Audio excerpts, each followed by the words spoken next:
एक समय हजरत हाजेरा रदियल्लाहु ताला अन्हा अपनी माँ के साथ मिस्र के टेना नगर में एक मेला देखने गईं। उस मेले में उस समय के बादशाह सादन और उनके प्रमुख अतिथि इमरान आए। बादशाह सादन ने हाजेरा की सुंदरता देखकर मोहित होकर अपने वजीर इमरान से कहा, हे वजीर, इतनी सुंदर युवती इस राज्य में होने के बावजूद तुमने उसे मेरे सामने क्यों पेश नहीं किया? यह तुम्हारा प्रमुख कार्य था। जाओ, इस क्षण में इस सुंदर युवती को मेरे सामने पेश करो, वरना तुम्हारी गर्दन काट दी जाएगी। बादशाह के आदेश को सुनकर वजीर इमरान अपने कुछ साथियों के साथ हाजेरा को ढूंढने निकल पड़ा। इधर हाजेरा और उनकी मां ने स्थिति को समझ लिया और मेले के एक कोने से घर की ओर भागने लगी। इमरान और उनके लोग कई गलियों में हाजेरा को खोजने के बाद भी उसे नहीं पाए। वो डर के मारे बेचैन हो गए। अंत में उन्होंने लौटकर बादशाह से माफी मांगी और कहा कि जहांपना, किसी भी तरह मैं उस सुंदर युवती को आपके सामने पेश करूंगा। कृपया आज के लिए मुझे एक और मौका दें। तब बादशाह ने कहा कि यदि वह 7 दिनों के भीतर उस सुंदर युवती को उसके सामने पेश नहीं कर पाए तो उसे पत्थर की चोटों से मारा जाएगा। हाजेरा और उनकी मां अपने घर जाकर अंदर चली गई। हाजेरा ने रोते हुए कहा, माँ, मुझे लगता है कि इस घर में एक पल भी रहना अब सुरक्षित नहीं है। बादशाह के लोग शायद अभी यहाँ आ सकते हैं, इसलिए मैं रात की अंधेरी में किसी गहरे जंगल में चली जाऊंगी। आप मेरे लिए दुआ करें कि अल्लाह मेरी इज्जत की रक्षा करे। माँ ने अपनी प्यारी हाजेरा को रोते हुए कहा, मैं तुम्हें अकेला नहीं छोड़ सकती, मैं भी तुम्हारे साथ चलूंगी। हाजेरा ने कहा, माँ, मुझे जंगल में भागना होगा, आप इस कमजोर शरीर के साथ भाग नहीं सकती, इसलिए मुझे विदा दें, मैं आपको मौका मिलने पर देखूंगी। इस प्रकार हाजेरा अत्याचारी बादशाह सादन के डर से रात को अपने घर को छोड़कर गहरे जंगल की ओर चल पड़ी। उनकी स्थिति बहुत दयनीय थी। इसी बीच उनकी मां 2 रकात नमाज पढ़कर अपने हाथ उठाकर हाजेरा के लिए दुआ कर रही थी। इसी दौरान कुछ लोग आए और बाहर से पुकारने लगे, इस सुंदर हाजेरा, घर से बाहर आओ, हम बादशाह के आदेश पर यहाँ आए हैं, तुम्हें तुरंत बादशाह के दरबार में पेश होना होगा। जब किसी ने उत्तर नहीं सुना तो वे लोग अचानक घर के अंदर चले आए और वृद्धा को धमकाते हुए पूछा, हाजेरा कहाँ है? उसे बाहर लाओ। वृद्धा ने कहा, मैं हाजेरा की माँ हूँ, मुझे नहीं पता कि हाजेरा कहाँ है। तब इमरान के एक साथी ने कहा, उसे जोर जबरदस्ती से सच्चाई बताई जाएगी। ऐसा कहकर उन्होंने चाबुक से वृद्धा की पिटाई शुरू कर दी, जिससे उसकी त्वचा से खून बहने लगा। फिर उसे बादशाह के पास ले जाया गया। बादशाह को जब पता चला कि हाजेरा का कोई पता नहीं चल रहा है तो उसने आदेश दिया कि इस वृद्धा को जेल में डाल दिया जाए और उसका खाना पीना बंद कर दिया जाए। जब तक वह अपनी बेटी का पता नहीं बताती, उसे इसी स्थिति में रखा जाए। बादशाह के आदेश पर हाजेरा की मां को जेल में डाल दिया गया और चाबुक की मार से उसके शरीर पर खून बहने लगा और वह खून की उल्टी करने लगी। अंततः वह बेहोश होकर वहीं मर गई। इधर हाजेरा बादशाह के डर से गहरे जंगल में छुपी हुई थी। दिन बीतते गए और शाम हुई। जब रात कुछ गहरी हो गई तो हाजेरा छुपते छुपाते अपने घर पर पहुंची। उसने देखा कि घर का दरवाजा पूरी तरह से खुला है और घर में कोई भी रोशनी नहीं है। हाजेरा ने अपनी मां को पुकारा, लेकिन कोई जवाब नहीं मिला। हाजेरा ने पड़ोसी के घर जाकर पूछा तो पड़ोसी ने बताया, हाजेरा, तुम यहां से कहां आई हो? बादशाह ने तुम्हें पकड़वाने के लिए इनाम घोषित किया है। आज सुबह ही बादशाह के लोग तुम्हारी मां को पीटकर गिरफ्तार कर ले गए। ये सुनकर हाजेरा चिल्लाकर रो पड़ी। पड़ोसी महिला ने कहा, हाजेरा, यहां रहना तुम्हारे लिए सुरक्षित नहीं है, तुम तुरंत यहां से भाग जाओ। ये सुनकर हाजेरा ने गहरे जंगल की ओर फिर से चलना शुरू कर दिया। इस प्रकार अनहद और असहाय स्थिति में 5 दिन बीत गए। भूख के मारे हाजेरा ने पेड़ों की पत्तियां खाकर भूख बुझाई। 6 दिन अत्यंत कमजोर होकर वह एक बड़े बबूल के पेड़ के नीचे सो गई। तभी बहुत से लोगों की चिल्लाने की आवाज सुनाई दी। दरअसल बादशाह के सिपाहियों की भागदौड़ के कारण बबूल के पेड़ में हलचल मच गई थी। स्थिति को समझते हुए हाजेरा के दिल में डर समा गया। इसी समय एक सैनिक उसके पास आया और चिल्लाकर कहा, यही हाजेरा है। इससे पल भर में अन्य लोग भी वहां पहुंचे। हाजेरा की असहाय स्थिति देखकर वे लोग जोर जोर से हंसने लगे। हाजेरा तब घबराकर दुआ करने लगी, हे अल्लाह, दयालु प्रभु, तुम इस दासी पर निर्दय मत हो। तुमने इसे इतनी सुंदरता दी है, इसे कलंकित मत करो। हाजेरा की दुआ अल्लाह के दरबार में कबूल हो गई। फिर जब इमरान और उसके लोग हाजेरा को पकड़ने के लिए आगे बढ़े, उनके सभी पैर जमीन से चिपक गए। इस अवसर का लाभ उठाते हुए हाजेरा वहां से भाग गई। कुछ समय बाद जब उन्होंने चलने की शक्ति वापस पाई तो उन्होंने हाजेरा का पीछा करना शुरू कर दिया। हाजेरा ने जंगल पार करके नील नदी के किनारे पहुंच गई और नदी में कूद पड़ी। फिर नील नदी की एक विशाल लहर आई और हाजेरा को बहा ले गई। इमरान और उसकी टीम ने नदी के किनारे आकर देखा कि हाजेरा मदी नदी में लहरों के बीच हाबडूब कर रही है। तब इमरान ने कहा, तुम सब नदी में कूद जाओ। क्या तुम कायर हो जो इस नदी की लहरों से डर रहे हो? अगर एक औरत नदी में कूद सकती है तो क्या तुम लोग नहीं कर सकते? फिर तुम्हारी मर्दानगी कहाँ है? अगर हम उस लड़की को पकड़कर न ला सके तो मेरी गर्दन काट दी जाएगी। तब सैनिकों ने कहा, जिस औरत का जाने से पाप धुल जाता है, जो औरत भयंकर लहरों में कूद सकती है, वह कोई साधारण औरत नहीं है। ये कहकर वे सभी वहां से चले गए। अब इमरान अकेला नदी के किनारे दौड़ने लगा। कुछ दूर जाकर उसने देखा कि दो लड़के बेहोश हाजरा को लेकर नदी के किनारे आए हैं। इमरान ने उनसे कहा, इस लड़की को बादशाह के पास पेश करने का हुक्म दिया गया है, इसलिए तुम वही करोगे जो मैं कहता हूं। इमरान ने एक पालकी का इंतजाम किया और उन लड़कों को लेकर हाजरा को बेहोशी की हालत में बादशाह के विशेष कारागार में ले गया। वहां बहुत ही सुंदर महल था।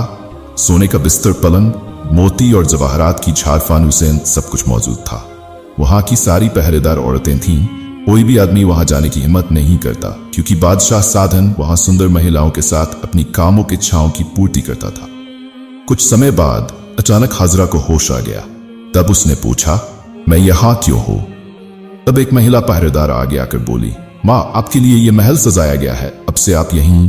तब हाजरा ने कहा, यह तो बादशाह साधन का महल है। जी हां, यही बादशाह का महल है। बादशाह साधन के हुक्म पर आपको यहां लाया गया है। अब से हम आपकी सेवा में रहेंगे। तब हाजरा ने कहा, मुझे यहां क्यों लाया गया है, यह तो तुम सब जानती ही होगी। कृपया इस बादशाह के हाथों से मुझे बचाओ। महिला पहरेदार ने कहा, मां, हम बादशाह के हुक्म की गुलाम है, हमारे पास और कोई चारा नहीं है। हाजरा ने तब रोते हुए कहा, अगर तुम कुछ नहीं कर सकती तो कृपया मुझे मार डालो। इतने में एक दासी हाजरा के लिए खाना लेकर आई, लेकिन हाजरा ने कुछ नहीं खाया। उसने रोते हुए कहा, क्या तुम मुझे बता सकती हो, एक हफ्ते पहले बादशाह के लोग मेरी मां को पकड़कर ले गए थे, अब कहाँ है? तब दासी ने कहा, पहले आप खाना खा लीजिए, फिर आपकी मां की खबर देंगे। यह सुनकर हाजरा समझ गई कि उसकी मां अब जीवित नहीं है, इसलिए वह सजदे में गिरकर आंसू बहाते हुए बोली, हे अल्लाह, रहमदिल प्रभु, इस बदनसीब का क्या गुनाह है? अपनी इज्जत बचाने के लिए कितने जंगलों में भटकती रही, नील नदी में कूद पड़ी, फिर भी तूने मुझे इनके हाथों कैद कर दिया। तभी अचानक एक अदृश्य आवाज आई, हाजरा, मैं अपने प्रिय बंदों को विभिन्न विपत्तियों में डालकर दुख देकर उनकी परीक्षा लेता हूं, तुम सब्र करो। यह सुनकर हाजरा ने कहा, हे अल्लाह, तेरी इच्छा तो पूरी हो। इतने में एक दासी आकर बोली, मां, बादशाह आपसे मिलने के लिए आए हैं। यह सुनकर हाजरा ने घृणा से मुंह फेर लिया। तब बादशाह साधन ने आकर कहा, सुंदरी, मुझे देखकर मुंह फेर लिया, यहां तो तुम्हारे और मेरे अलावा कोई नहीं है। अगर तुम मुझे स्वीकार कर लो तो तुम्हारा भला होगा। मैं सारा ये धन दौलत, सोने के आभूषण, हीरे मोती सब तुम्हारे हाथों में दे दूंगा। इस महल की सारी दासियां गुलाम तुम्हारी सेवा में रहेंगी, इसलिए मुझे अपनाकर मेरी प्रेम लालसा को तृप्त कर। यह सुनकर हाजरा का शरीर घृणा से कांपने लगा। वह बिल्कुल चुप रही। साधन ने उसे चुप देखकर गुस्से में कहा, ऐ सुंदरी, मुझे कमजोर मत समझना, मैंने जीवन में हजारों सुंदरियां भोगी हैं। अगर मेरी बात नहीं मानी तो मैं जबरन तुम्हें भोग लूंगा। तब हाजरा ने चतुराई से कहा, इतना अधीर होने से काम नहीं चलेगा। अगर तुम मुझे बेगम के रूप में अपनाओगे तो मैं इसे सौभाग्य मानूंगी। इसके लिए मुझे थोड़ा समय चाहिए। बादशाह साधन ये सुनकर खुश हो गया और कहा, बहुत अच्छी बात है, तुम स्वस्थ हो जाओ, फिर जो भी हुक्म करोगी मैं वही पालन करूंगा। यह सुनकर बादशाह साधन दरबार में लौट गया। कुछ दिन बाद बादशाह फिर आकर बोला, क्या सुंदरी, तुम्हारा विचार अभी तक पक्का नहीं हुआ? मैं और सब्र नहीं कर पा रहा हूं। तब हाजरा ने कहा, मुझे और कुछ दिन चाहिए। बादशाह साधन ने कहा, क्या तुम मेरे साथ चालबाजी कर रही हो?